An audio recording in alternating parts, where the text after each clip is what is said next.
स्वागत है आपका YouTube चैनल प्रिपरेशन हब पर।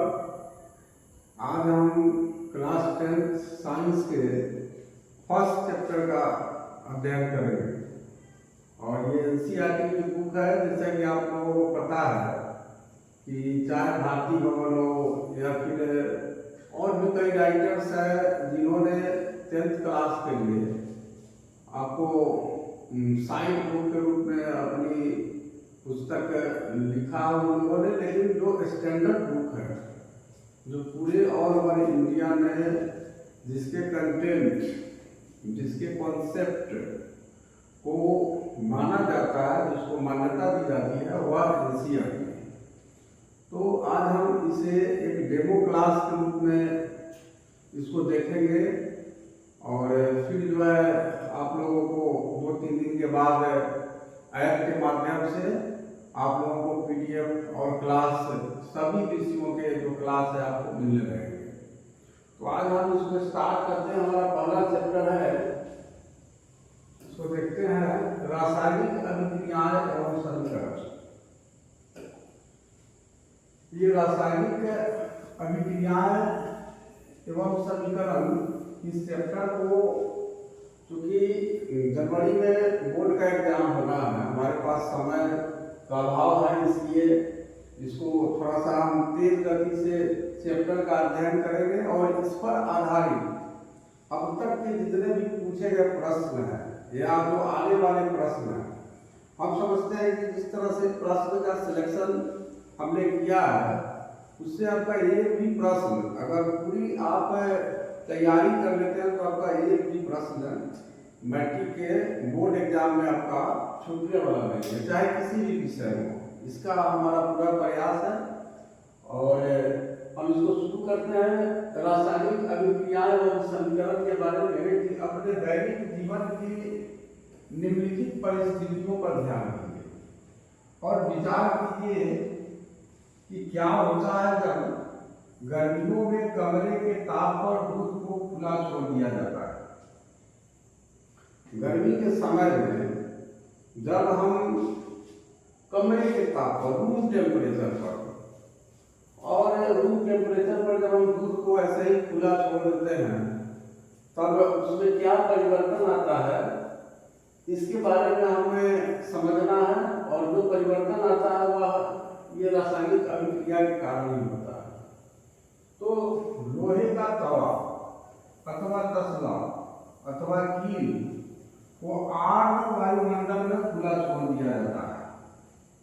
लोहा का तवा हो, चाहे लोहा का तसला हो, चाहे लोहा का कील हो, कांटी, उसको ऐसे वायुमंडल में छोड़ दीजिए जो आर्द्र हो, यानी जिसमें नमी हो।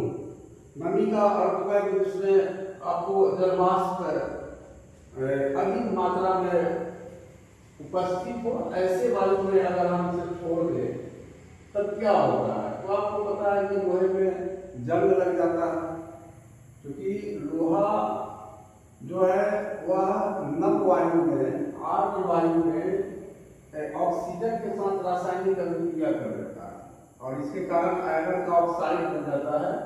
उसी को हम लोग जंग के नाम से भी जानते हैं। अंगूर का किण्वन हो जाता है। अंगूर के किण्वन से आपको पता है कि ये शराब वगैरह भी, अल्कोहल वगैरह भी बनाया जाता है। तो अंगूर के किण्वन का मतलब है कि अंगूर का ये फर्मेंटेशन होता है, यानी वो पूरी तरह से वो सड़ता है। किण्वन के बाद जो उसका जूस बचता है तो उसी को प्रोसेस को किण्वन कहा जाता है। अलग से हम लोग किण्वन को बनेंगे। भोजन को पकाया जाता है। भोजन को पकाने के बाद जिस भी सब्जी को हम पकाए या किसी चावल या फिर दाल, किसी भी अगर हम खाद्य पदार्थ को पकाते हैं तो पकाने के बाद उनके रंग में परिवर्तन होता है, उनके स्वाद में परिवर्तन होता है, उनके कठोरता में परिवर्तन होता है। तो कई प्रकार के जो परिवर्तन होते हैं वह रासायनिक अभिक्रियाओं के कारण होता है। हमारा शरीर भोजन को पचा लेता है। हमारे अपने शरीर की बात नहीं, हम जब भोजन करते हैं तो हमारा शरीर भोजन को पचा लेता है और जो अपशिष्ट पदार्थ होते हैं, जो अवशिष्ट पदार्थ होते हैं, बेकार पदार्थ होते हैं, जो हमारे शरीर के लिए अनुपयोगी होते हैं, वे मल के रूप में हमारे शरीर से बाहर निकल जाते हैं। तो हमारा शरीर भी भोजन को पचाता है, यानी हमारे शरीर के अंदर भी रासायनिक गतिविधियां होती रहती है। हम सांस लेते हैं, हम सांस लेते हैं तो सांस छोड़ते भी हैं, और यह प्रक्रिया जो है अनवरत जारी रहती है। तो इन सभी परिस्थितियों में प्रारंभिक वस्तु की जो प्रकृति है तथा पहचान है, कुछ ना कुछ बदल जाती है। अब इतनी सारी जो हमने परिस्थितियां देखा, उसमें हमने देखा कि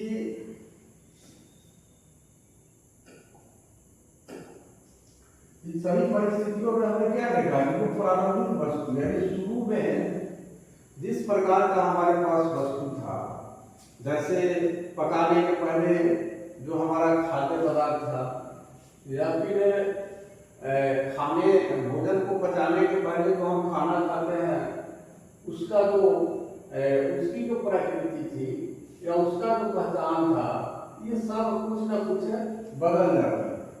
उसकी पहचान कुछ न कुछ बदल जाती है, उसके रंग में परिवर्तन आ जाता है, उसके स्वाद में परिवर्तन आ जाता है, उसका जो बारी, उसके बनावट में परिवर्तन आ जाता है। तो ये पदार्थ के भौतिक और रासायनिक जो परिवर्तन है, इसके बारे में हम पिछली कक्षाओं में पढ़ चुके हैं। पिछली कक्षा मतलब क्लास 8 में आप भौतिक और रासायनिक परिवर्तन के बारे में पढ़ चुके हैं। तो भौतिक और रासायनिक परिवर्तन को हम अगर देखें तो भौतिक परिवर्तन के बारे में आप सीधा आप समझिए कि यह एक ऐसा परिवर्तन है जिसमें अगर किसी पदार्थ में कोई बदलाव आता है तो फिर हम उसको पहले वाले पदार्थ को प्राप्त कर सकते हैं।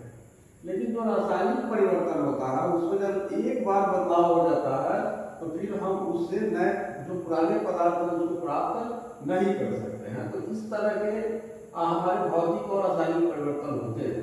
जब कोई रासायनिक परिवर्तन होता है तो हम कह सकते हैं कि एक रासायनिक अभिक्रिया हुई है। अगर किसी भी पदार्थ में रासायनिक परिवर्तन हुआ, केमिकल चेंजिंग अगर हुआ, तो इसका अर्थ है कि केमिकल रिएक्शन हुआ है, रासायनिक अभिक्रिया हुई है। बिना रासायनिक अभिक्रिया के रासायनिक परिवर्तन नहीं हो सकती है। आप शायद सोच रहे होंगे कि रासायनिक अभिक्रिया का वास्तविक अर्थ क्या है, रियल में रासायनिक अभिक्रिया का अर्थ क्या है, केमिकल रिएक्शन का मतलब क्या है, हम कैसे जान सकते हैं कि कोई रासायनिक अभिक्रिया हुई। अब हमको कैसे पता चलेगा कि कोई केमिकल रिएक्शन हुआ। अब सिर्फ दूध को हम रूम टेम्परेचर पर कमरे के ताप पर खुला छोड़ दें और उसमें रासायनिक परिवर्तन हो जाए तो फिर हम उसको जान तो नहीं सकते हैं। हम ऐसे तो नहीं जान सकते हैं, किसी न किसी हमें प्रयोग से गुजरना होगा, किसी प्रक्रिया के जरिए हमें उसको समझना होगा कि इसमें कैसे रासायनिक परिवर्तन हुआ। तो रासायनिक अभिक्रिया का वास्तविक अर्थ क्या है, हम कैसे जान सकते हैं कि कोई रासायनिक अभिक्रिया होगी। इन प्रश्नों के उत्तर पाने के लिए आगे हम कुछ क्रियाकलाप करते हैं, एक्टिविटी करते हैं। यहाँ पर एक एक्टिविटी 1.1 दिया है। इसमें आप देख रहे हैं कि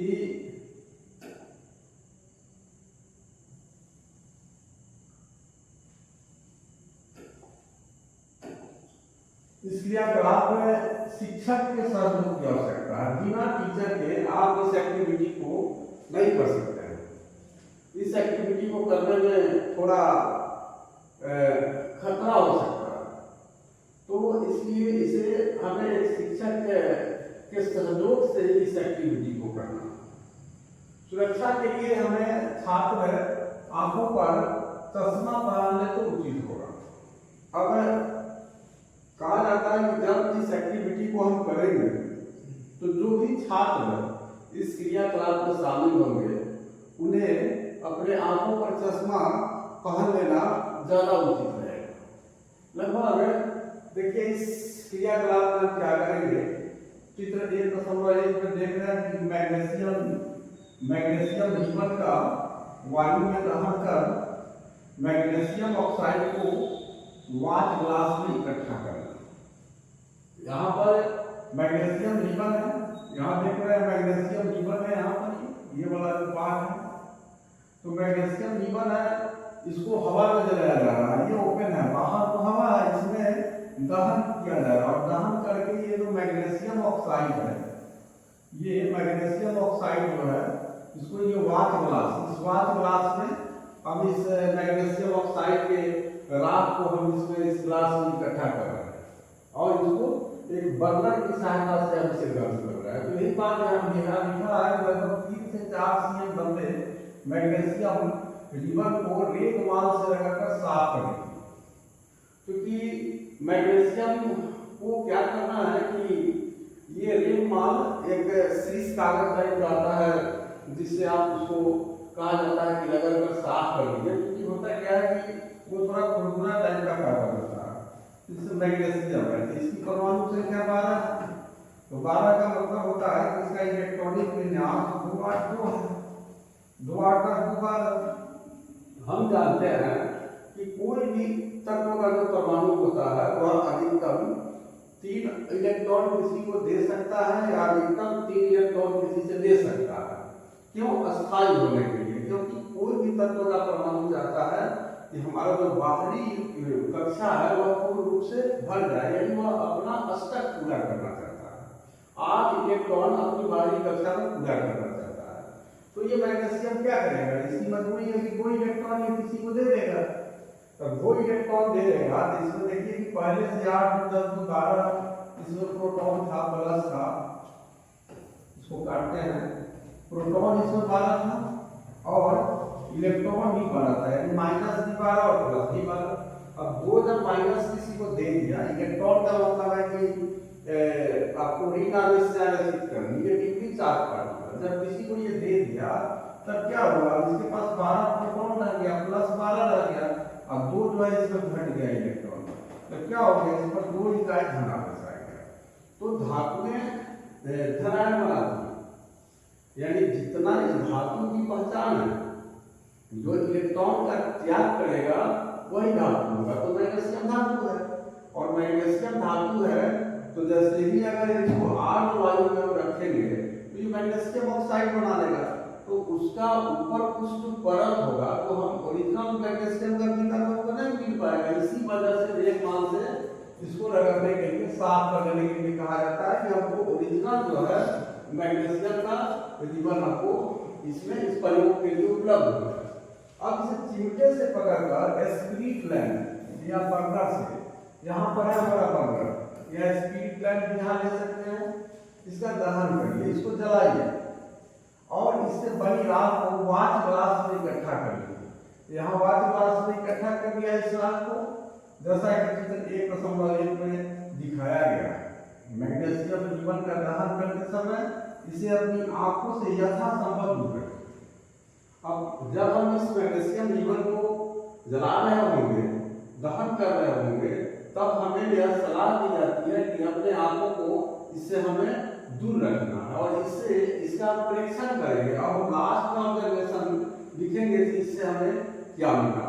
तो मैग्नीशियम और ऑक्सीजन के बीच रासायनिक प्रतिक्रिया होगी, मैग्नीशियम ऑक्साइड प्राप्त होगा। ये तो हमारा प्राथमिक जो है परीक्षण में ये प्राप्त हो रहा है, मैग्नीशियम का ऑक्साइड प्राप्त हो रहा है। आगे हम देखते हैं यहाँ पर आपका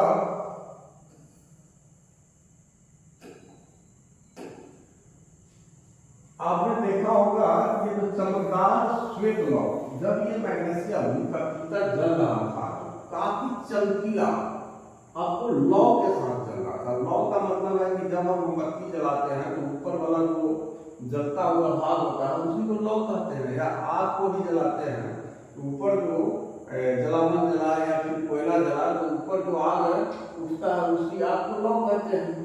तो यहाँ श्वेत लौ है, जो लौ जो उठ रहा है मैग्नीशियम के कीटा को जलाने पर वह सफेद कलर का लौ है। तो इसके साथ मैग्नीशियम जीवन का दहन हो रहा है, जल रहा है और यह श्वेत चूर्ण में परिवर्तित हो जाता है और श्वेत लौ चूंकि निकल रहा है, इससे तो मैग्नीशियम ऑक्साइड का चूर्ण हमें प्राप्त हो रहा है वह सफेद रंग का चूर्ण प्राप्त हो रहा है। यह मैग्नीशियम ऑक्साइड का चूर्ण वायु में उपस्थित जो ऑक्सीजन है तथा मैग्नीशियम है, इसके बीच होने वाली अभिक्रिया के कारण यह बनता है। अब देखिए पहले से मैग्नीशियम का पिता कैसा, जब हमने उसको हवा में उसका दहन किया तो दहन करने के बाद देखिए उसका रंग बदल गया, उसका जो रासायनिक गुण है वह बदल गया। तो इसी क्रम में एक दूसरा प्रयोग यहाँ लिया जा रहा है, आपको 1.2 प्रयोग कर रहा है। तो इस प्रयोग को भी हम देख सकते हैं और एक्टिविटी 1.3 में भी यहाँ पर एक प्रयोग कर रहा है। तो इस प्रयोग को अगर हम देखते हैं तो यहाँ देखिए आप,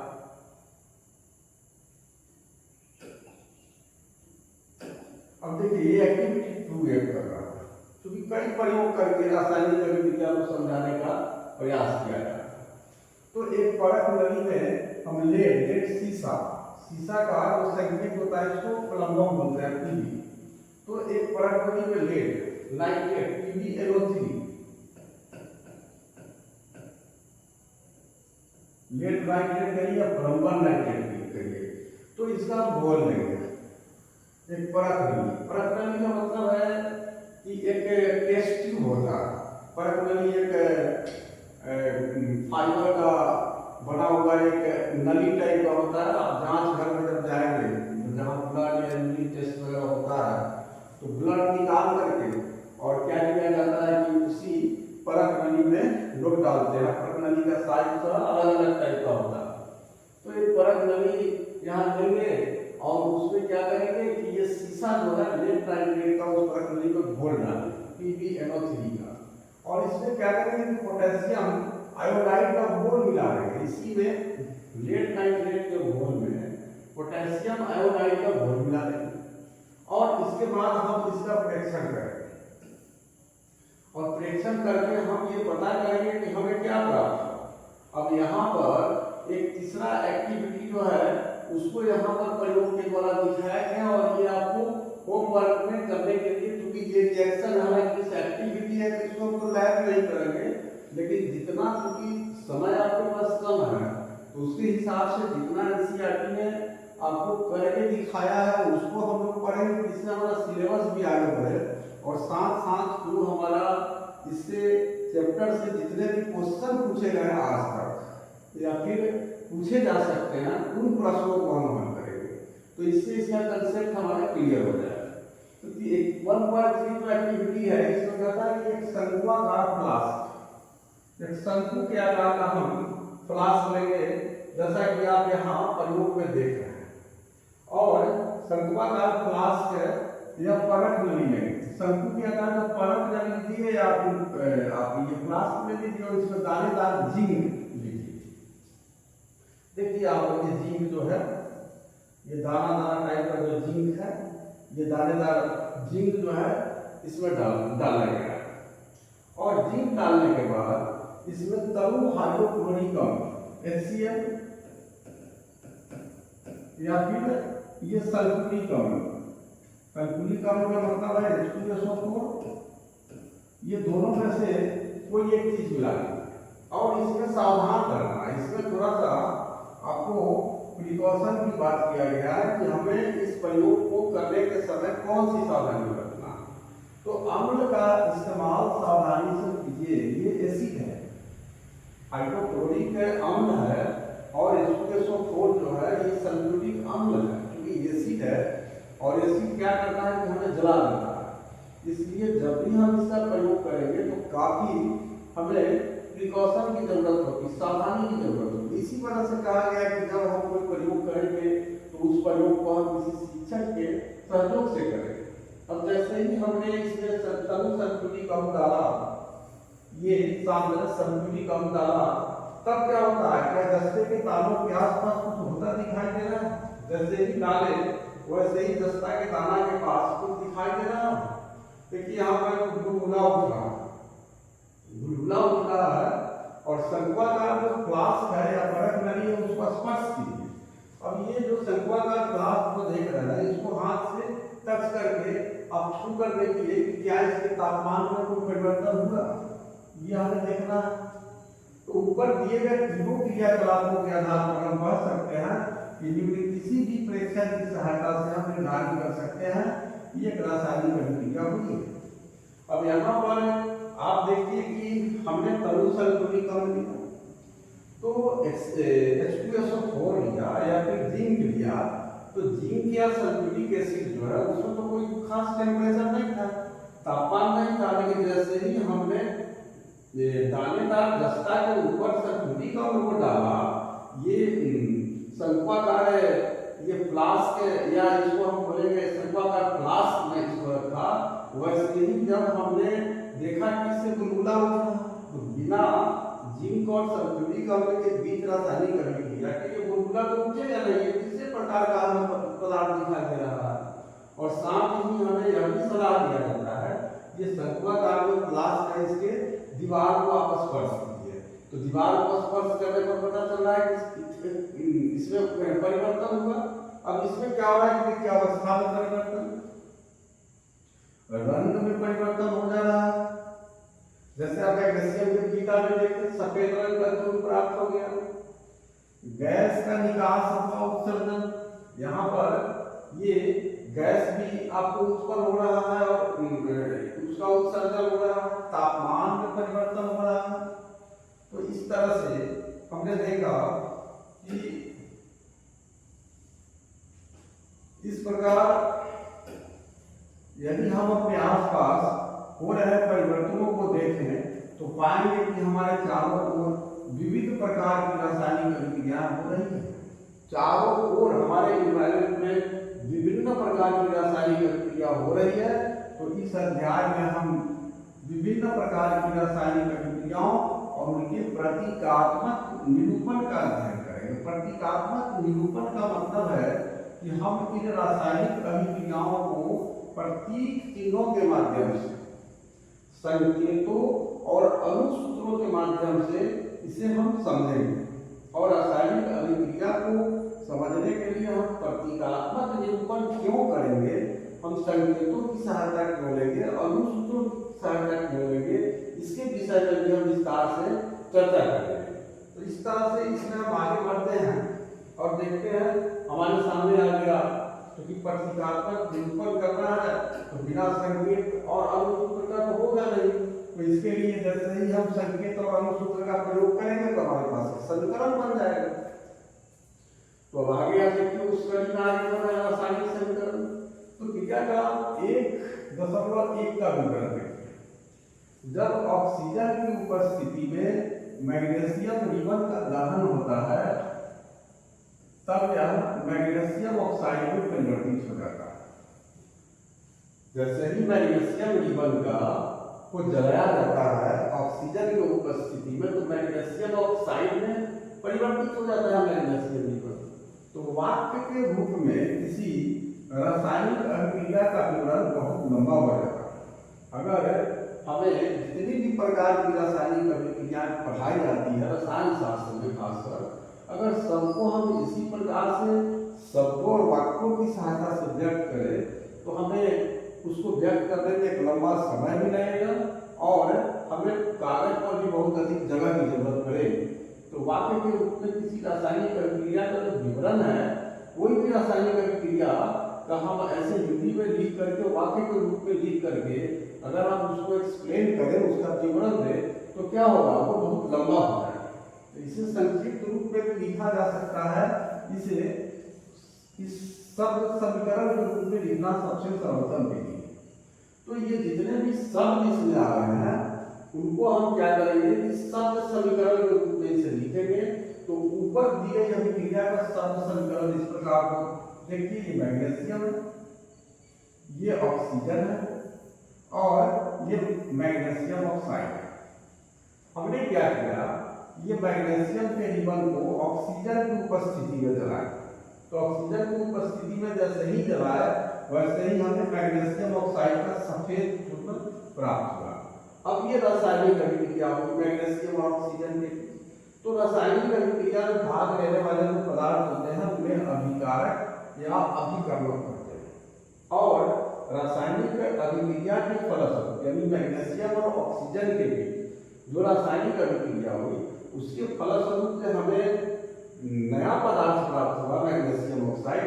इसको हम उत्पाद भी कहते हैं और इसको प्रतिफल भी कहते हैं। इसको कहीं कहीं प्रतिफल भी लिख देगा एग्जाम वगैरह में, तो उत्पाद और प्रतिफल में आप अंतर नहीं समझिएगा। और अभिकारक क्या करता है कि कभी कभी अभिकर्मक भी लिख देता है, तो अभिकर्मक लिखे या अभिकारक लिखे दोनों एक ही बात है। तो अभिक्रिया 1.1 में मैग्नीशियम एक नंबर का रिएक्शन था तथा ऑक्सीजन ऐसे पदार्थ है जिनमें रासायनिक परिवर्तन होता है, दोनों में रासायनिक परिवर्तन होता है और इन्हें अभिकारक कहते हैं। क्योंकि मैग्नीशियम और ऑक्सीजन जैसे ही दोनों एक दूसरे के संपर्क में आता है, दोनों एक दूसरे के साथ क्या होता है, रासायनिक अभिक्रिया कर लेती है और इस अभिक्रिया से एक नए पदार्थ मैग्नीशियम ऑक्साइड का निर्माण होता है। और ये जो मैग्नीशियम ऑक्साइड है इसी को उत्पाद करते हैं, प्रोडक्ट करते हैं, या इसी को हम प्रतिफल करते हैं। तो इस तरह से फिर हम इसको आगे बढ़ाते हैं और इसको देखते हैं।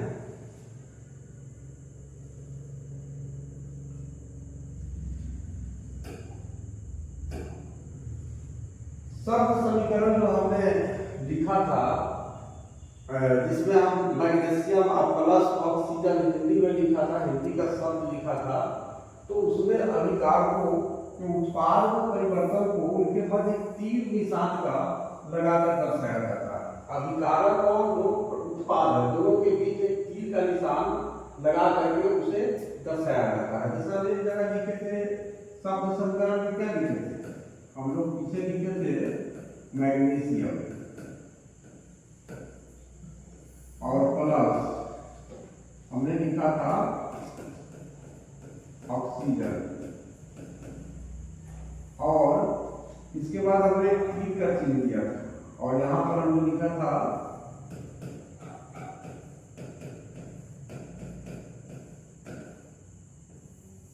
Magnesium oxide. तो ये हमारा प्रतिफल या उत्पाद है और ये क्या है अभिकारक है। ये मैग्नीशियम ऑक्साइड का प्रतिफल है और मैग्नीशियम और प्लस ऑक्सीजन दोनों के बीच रासायनिक अभिक्रिया हो रही है। यही दोनों रासायनिक अभिक्रिया में भाग ले रहे हैं, तो ये क्या है अभिकारक है, या जिसको हम अभिकर्मक भी कर सकते हैं। आपकी किताब में एनसीईआरटी अभिकारक लिखा, आप भी अभिकारक लिखो, और एनसीईआरटी उत्पाद लिखा, उत्पाद लिखिए, प्रोडक्ट। लेकिन प्रतिफल भी हमें याद रखना है, क्योंकि कभी कभी उत्पाद की जगह प्रतिफल लिख देता है और अभिकारक की जगह अभिकर्मक लिख देता है। तो हमने देखा कि अभिकारक और प्रतिफल के बीच हम तीर के निशान का प्रयोग कर रहे हैं, तो ये शब्द समीकरण है। तो वही बात शब्द समीकरण में अभिकारक के उत्पाद में परिवर्तन, अभिकारक का उत्पाद में जो परिवर्तन हो रहा है इसके मध्य में, मतलब के बीच में तीर के निशान लगाकर दर्शाया जाता है। तो अभिकारकों के बीच योग प्लस, ये जो दोनों अभिकारक है इसके बीच ये प्लस के चिन्ह लगाकर उन्हें बाईं ओर LHS left hand side, LHS left hand side और लिखा जाता है। इसी प्रकार उत्पादों के बीच भी जो प्लस का चिन्ह लगाकर उन्हें दाईं ओर RHS लिखा जाता है, इसको LHS बोल सकते हैं, लेफ्ट हैंड साइड। ये तीर के निशान के बायां तरफ जो भी अभिकारक है उसको लेफ्ट हैंड साइड बोलेंगे और तीर के निशान के जो दाईं तरफ है इसको हम RHS यानी राइट हैंड साइड। तीर के निशान के दाहिने तरफ हो गया एक, और एक तीर के निशान के बाईं तरफ हो गया, तो इसको हम LHS और RHS के रूप में हम इसको व्यक्त कर सकते हैं।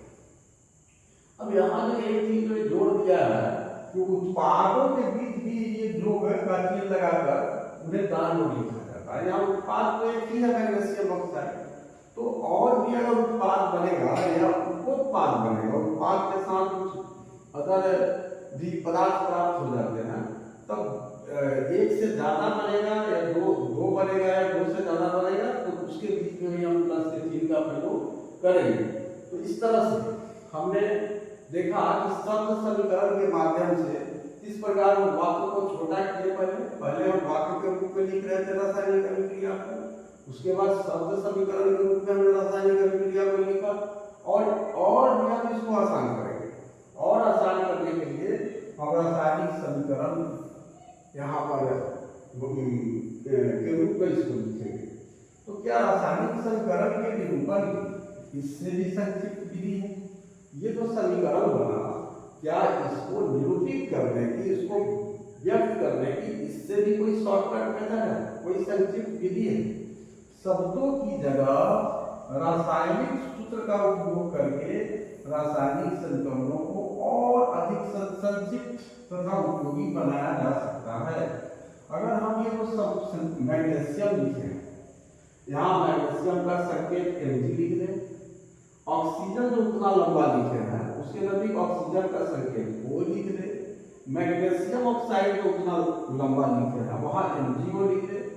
तो इस तरह से क्या होगा कि और भी हमारा समीकरण संक्षिप्त हो जाएगा और भी उपयोगी हो जाएगा। उपयोगी कैसे हो जाएगा इसको हम समझेंगे। ये रासायनिक समीकरण किसी रासायनिक अभिक्रिया को दर्शाता है। ये जो रासायनिक समीकरण है जिसको हम आगे संकेत और सूत्र की सहायता से व्यक्त करेंगे, अभी शब्द की सहायता से हम इसको व्यक्त कर रहे थे। तो ये रासायनिक समीकरण क्या दिखाता है? किसी रासायनिक अभिक्रिया को दिखाता है, किसी केमिकल रिएक्शन को दिखाता है। तो यदि आप मैग्नीशियम, ऑक्सीजन तथा मैग्नीशियम ऑक्साइड के सूत्रों का स्मरण करें तो उपरोक्त शब्द समीकरण इस प्रकार लिखा जा सकता है। अब क्या करता है कि आप मैग्नीशियम के, उसके बाद आपको ऑक्सीजन के और उसके बाद मैग्नीशियम ऑक्साइड, इस तीनों के सूत्र को आप स्मरण कर लीजिए, आप उसको याद रखिए और तब करेंगे। तो ये जो समीकरण हमने हिंदी में लिखा है शब्द समीकरण इस प्रकार लिखा जाएगा। अब मैग्नीशियम के बदला हम Mg लिखेंगे, ऑक्सीजन के बदला हम O2 लिखेंगे और मैग्नीशियम ऑक्साइड के बदला MgO लिखेंगे। तो इस तरह से तीर के निशान के बाईं और दाईं ओर के तत्वों के परमाणुओं की संख्या की गिनती कर उनकी तुलना करें। अब क्या करता है कि ये जो तीर का निशान है इसके बाईं ओर का जो परमाणु है, बाईं ओर के तत्व तो है मैग्नीशियम और ऑक्सीजन है, उसके परमाणुओं की संख्या और इसकी गिनती कर लीजिए और उनकी तुलना कीजिए दाईं ओर के तत्वों के परमाणुओं से। तो क्या दोनों ओर तत्वों के परमाणुओं की संख्या समान है? हम देखेंगे कि यहाँ मैग्नीशियम का 1 परमाणु, ऑक्सीजन का 2 परमाणु है। यहाँ देख रहा है कि मैग्नीशियम का 1 परमाणु, ऑक्सीजन का भी 1 है, यहाँ ऑक्सीजन का 2 है। तो यदि क्या दोनों ओर तत्वों के परमाणुओं की संख्या समान है? नहीं, इधर मैग्नीशियम 1 है और दाहिने तरफ भी मैग्नीशियम 1 है, इधर ऑक्सीजन 2 है, उधर ऑक्सीजन 1 है। तो दोनों तरफ कैसे? ऑक्सीजन का दाईं तरफ भी 2 होता तब ना हम कहते कि दोनों तरफ के तत्वों के परमाणुओं की संख्या बराबर है, लेकिन ऐसा नहीं। यदि नहीं तो समीकरण असंतुलित है, यह अनबैलेंस है, क्योंकि समीकरण के दोनों ओर का द्रव्यमान बराबर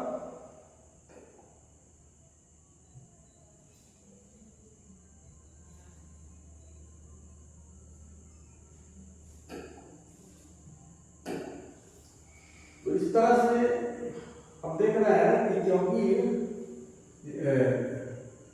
यदि है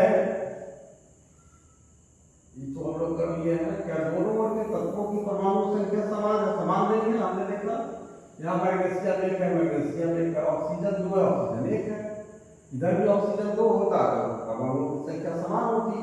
यदि है तो समीकरण संतुलित है, यदि नहीं है परमाणु दोनों ओर के तत्वों के परमाणुओं की संख्या बराबर तो समीकरण असंतुलित है, क्योंकि समीकरण के दोनों ओर का द्रव्यमान बराबर नहीं है। अगर यह असंतुलित है तो ये तीर के निशान के दोनों ओर के द्रव्यमान जो है वो बराबर नहीं है। किसी अभिक्रिया का ऐसा समीकरण ढांचा रासायनिक समीकरण कहलाता है। तो इस प्रकार का जो समीकरण ढांचा होता है इसको हम केमिकल इक्वेशन कहते हैं। इस प्रकार समीकरण 1.2 मैग्नीशियम के वायु में जलने का ढांचा समीकरण है। अब ये हमने जो Mg+O2 एरोहेड MgO लिखा है रासायनिक समीकरण, ये क्या है? ये रासायनिक समीकरण ये मैग्नीशियम जो ऑक्सीजन में जल रहा है इसका एक क्या है, एक ढांचा है, जलने का ढांचा समीकरण है, ये स्ट्रक्चर इक्वेशन है ये। तो इस तरह से हम इसी कड़ी में अब क्योंकि संतुलित और असंतुलित रासायनिक समीकरण की बात आई है, तो अब हम इसको संतुलित रासायनिक समीकरण के महत्व को जानेंगे। इस संतुलित रासायनिक समीकरण का क्या इंपॉर्टेंस है। तो आपको द्रव्यमान के संरक्षण का नियम स्मरण होगा, जिसका आपने 9वीं कक्षा में अध्ययन किया था। द्रव्यमान संरक्षण का नियम 9th क्लास के केमिस्ट्री में आप पढ़े हैं द्रव्यमान संरक्षण का नियम, तो ये आपको स्मरण होगा, याद होगा। तो उसमें हमने क्या पढ़ा था कि किसी भी रासायनिक अभिक्रिया में द्रव्यमान का न तो निर्माण होता है और न ही विनाश। तो चूंकि यहाँ मैग्नीशियम है और ऑक्सीजन है, इसके बीच क्या हो रहा है, रासायनिक अभिक्रिया हो रही है। तो ये तीर के निशान के बाईं तरफ जो ये दो तत्व है, इसका जो द्रव्यमान है, इससे एक नए पदार्थ बन रहा है, दोनों से मैग्नीशियम ऑक्साइड। तो दोनों तरफ द्रव्यमान में को हम क्या करेंगे, इसमें द्रव्यमान को हम नया अलग से पैदा कर सकते हैं और द्रव्यमान को हम नष्ट कर सकते हैं। जब विनाश नहीं हो सकता है तो दोनों ओर के परमाणुओं की संख्या बराबर होना चाहिए।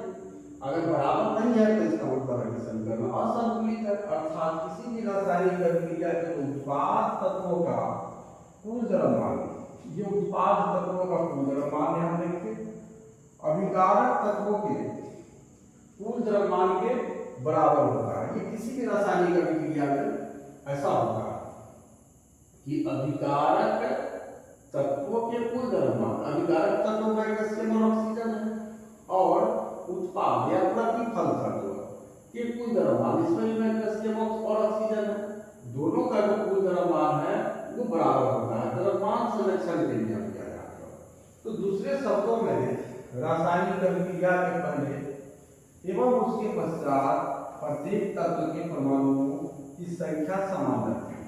अब रासायनिक अभिक्रिया के पहले मैग्नीशियम के परमाणुओं की संख्या 1 है, ऑक्सीजन के परमाणुओं की संख्या 2 है, और यहाँ कह रहा है कि अभिक्रिया के पहले मैग्नीशियम की परमाणु संख्या 1 और ऑक्सीजन की परमाणु संख्या 2, और उसके बाद तत्वों की जो परमाणु संख्या अभिक्रिया के बाद ये होती है और ये ऑक्सीजन है, मैग्नीशियम ऑक्साइड। यहाँ भी तत्वों के परमाणुओं की जो संख्या है वो समान होना चाहिए, जो कि इस समीकरण में नहीं है। इसलिए हमें कंकाली समीकरण को संतुलित करना आसान है, इसलिए हम इसको कह सकते हैं कि कंकाल है, प्रकार का स्केलेटन इक्वेशन है, कंकाली समीकरण है, इसलिए इसको आसान है इसको संतुलित करना। क्या रासायनिक समीकरण 1.2 संतुलित है, ये इक्वेशन ये हम देखना। आइए हम रासायनिक समीकरण को चरणबद्ध संतुलित करना सीखें। अब हम इसको स्टेप बाय स्टेप रासायनिक समीकरण को संतुलित करना हम क्या करेंगे, सीखेंगे।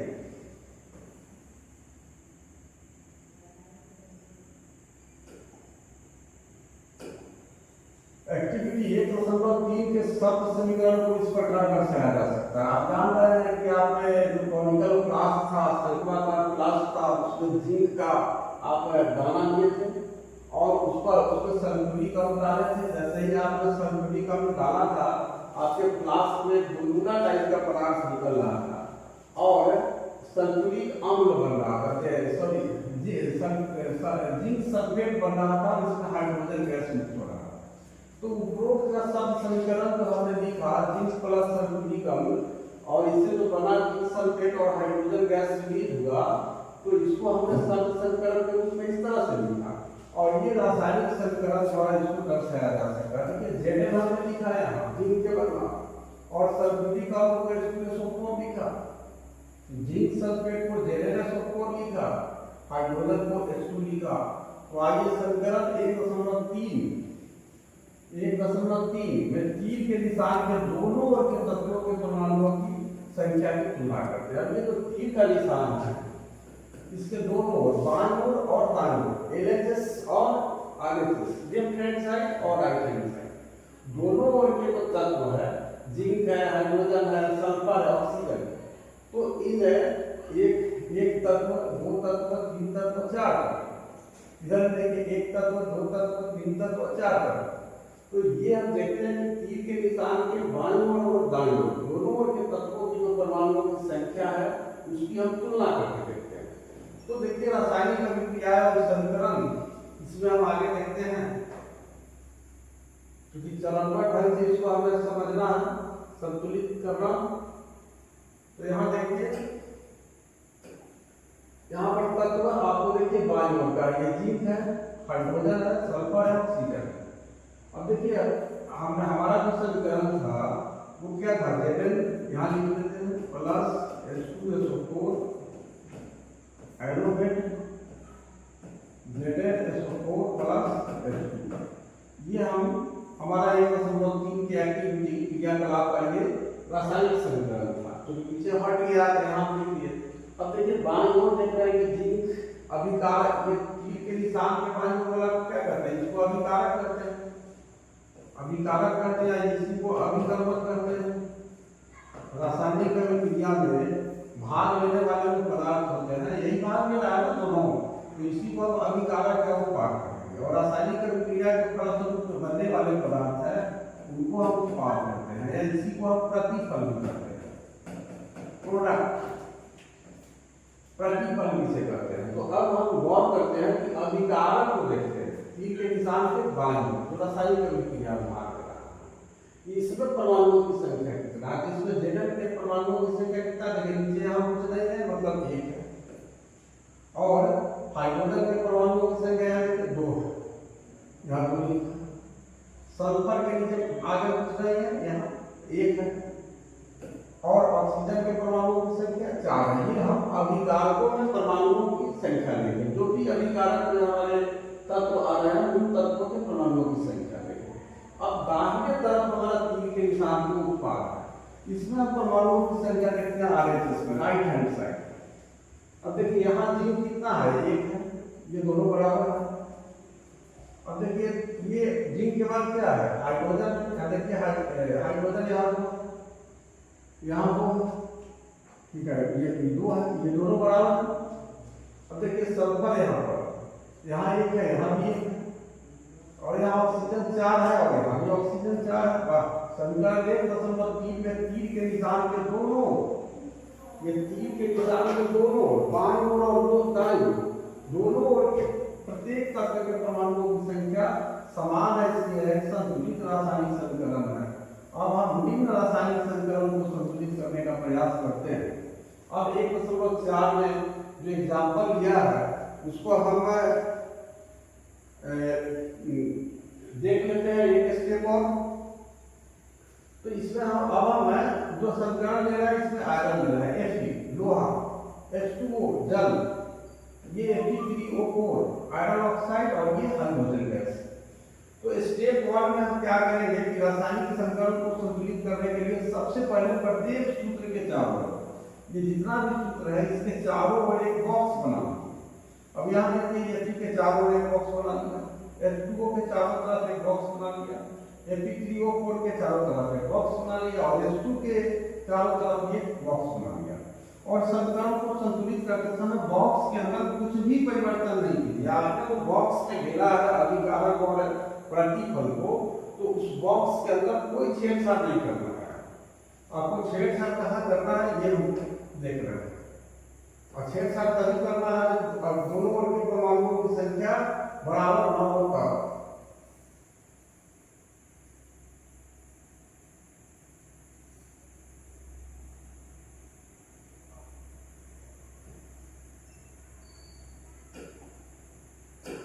अब देखिए यहाँ तत्व हम ले लिए हाइड्रोजन है, ऑक्सीजन है, अभिकारक में ये 3 तत्व है।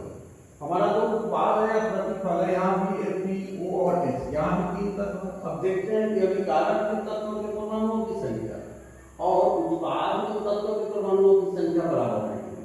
Fe देखिए यहाँ पर 1 है, अभिकारक में यहाँ 3 है, देखिए यहाँ Fe3, लेकिन बॉक्स में कुछ करना नहीं अंदर है, ये असंतुलित हो गया यहीं पर, क्योंकि यहाँ अभिकारक के में लोहा के परमाणुओं की संख्या 1 है, और उत्पाद में हम देख रहे हैं कि आयरन यानी लोहा के परमाणुओं की संख्या 3 है।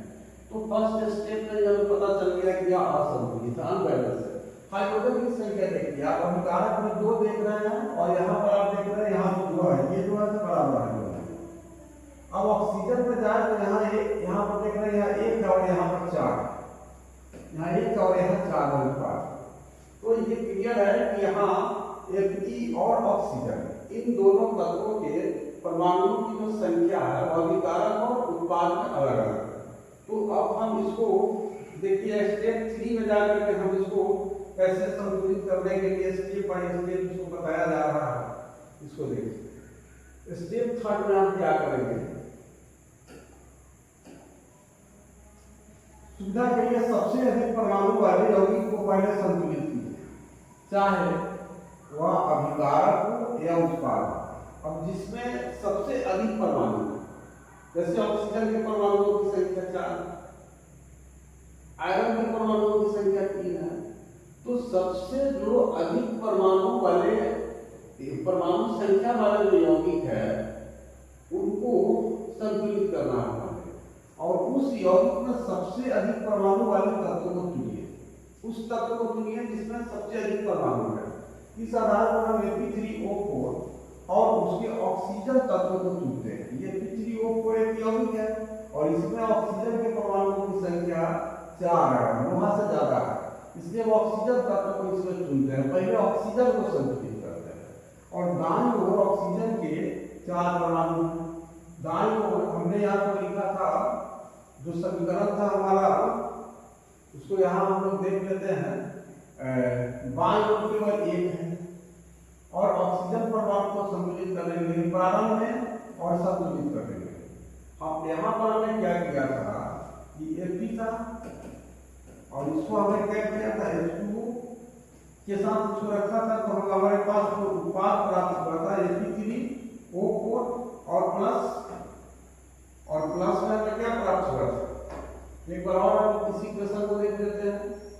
यहाँ पर Fe plus H2O iodate Fe3O4 plus hydrogen gas इसमें मुक्त हुआ था, यहाँ H2 गैस जो है मुक्त हुआ था। यहाँ पर नीचे समीकरण को यहाँ लिखा, तो यहाँ हम फिर से इसको लिख देते हैं। यहाँ Fe था और इसको H2O के साथ ये अभिक्रिया करता है और बनाता है Fe3O4 और प्लस इसमें H2 गैस रिलीज होता है। तो प्रारंभ में देखिए ये H2O में 1 गुना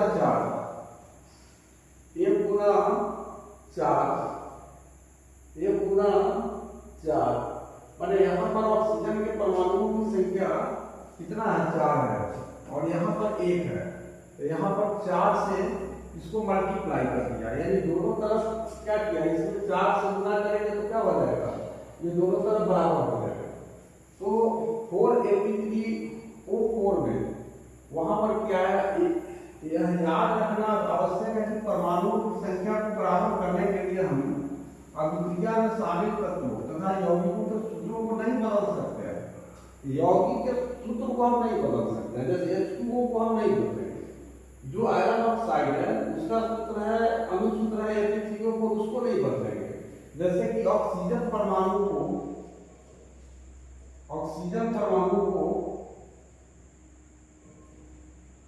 संतुलित करने के लिए हम 4 गुणांक लगाकर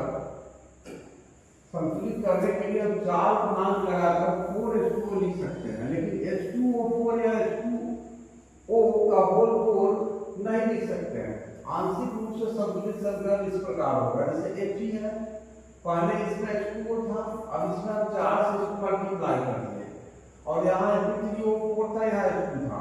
अब आंशिक रूप से ये संतुलित समीकरण इसको कहा जा रहा है, लेकिन यहाँ आयरन आपको 3 है, यहाँ 1 है, यहाँ 3 है, अभी भी पूरा तरह से संतुलित नहीं।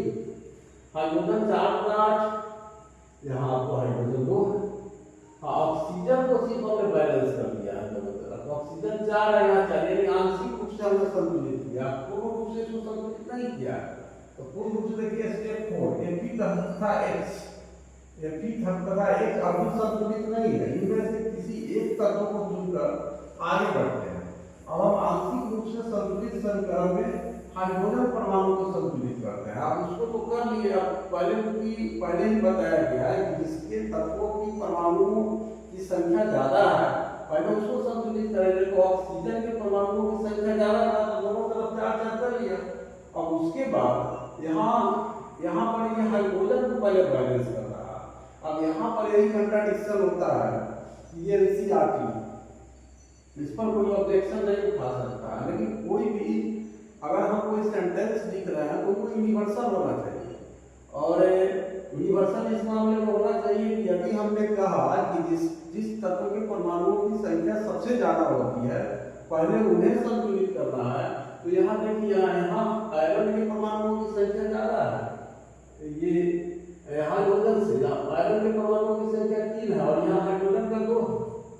तो नियम के हिसाब से जैसे NCERT के ऊपर कहा उसके हिसाब से तो पहले ये आयरन को बैलेंस करना चाहिए। लेकिन देखिए यहाँ पर क्या हो रहा है, ये भी कहता है कि परमाणु अभी संतुलित नहीं है, किसी एक तत्व को चुनकर आगे बढ़ते हैं। अब हम आंशिक रूप से संतुलित समीकरण में हाइड्रोजन परमाणु को संतुलित करते हैं, यानी अपने ही जो स्टेटमेंट है उससे थोड़ा सा डाइवर्ट हो रहा है।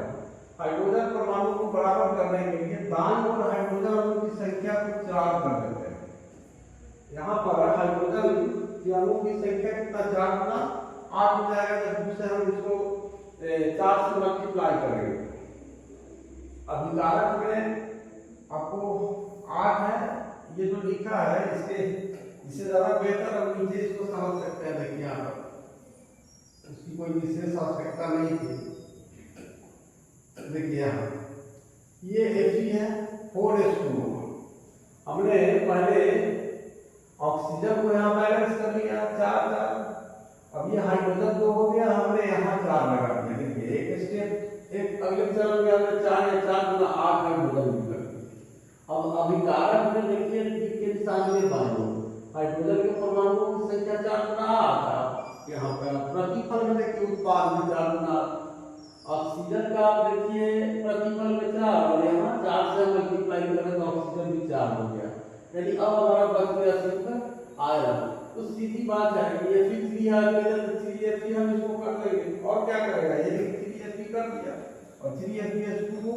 अब देखिए यहाँ पर आयरन के परमाणुओं की संख्या 3, आयरन के परमाणुओं की संख्या 3, हाइड्रोजन के परमाणुओं की संख्या 8, हाइड्रोजन के परमाणुओं की संख्या 4 गुना, ऑक्सीजन के परमाणुओं की संख्या 4 से मल्टीप्लाई करेंगे वो गुना करेंगे तो, और यहाँ पर योग 4, यानी दोनों ओर के तत्वों के परमाणुओं की संख्या, यानी अभिकारकों के तत्वों के परमाणुओं की संख्या और उत्पाद के तत्वों की परमाणुओं की संख्या दोनों ओर ये बराबर हो गया।